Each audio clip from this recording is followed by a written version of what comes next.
Mga opisyal sa Barangay Marigondon, dakbayan sa Lapu-Lapu, may pahigayon-dayon ug misting operation human usa sa ilang mga mulupyo nakalas tungod sa dengue.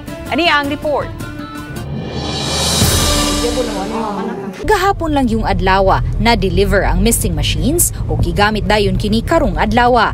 Gipalit kini sa barangay pinaagi sa emergency purchase human usa sa nagka-dengue nakabsan gayud sa iyang kinabuhi. Mato ni Konsehal Maribel Hontiveros, chairman sa Committee on Health, nga gikan sa Enero hangtod karong adlawa tulo lang ka mga kaso ang natala nga dengue cases. Usa niini ang nakalas. Kanang namagod na kaso diri sa amoa sir nga kanang tulo ka buok ang usa pataliti ang duha okay ra. Samtang gipahibaw ni Kapitan Lucrecia Amores nga mipadali-dali sila og palit og misting machines aron kapugngan ang pagkatap sa dengue virus. Lakip sa 200,000 pesos ang chemical nga gisambog sa tubig ug maoy ipasirit sa mga dapit nga daghang tanom ug napundong tubig. Miabag usab si Konsehal Rogelio Amores, Vice Chairman sa Committee on Health sa misting operation uban sa usa sa mga staff sa Barangay Health Center. Sa report nga doon ay fatality diri sa proper tracer, nagpa-emergency meeting ko para maka-emergency purchase mi aning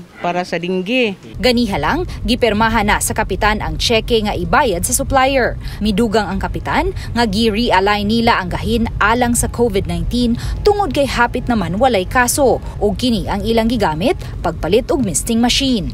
Amo dayon gi-purchase dali-dali mo to nga naabot ni karon kay do na may kaso dire na positive man.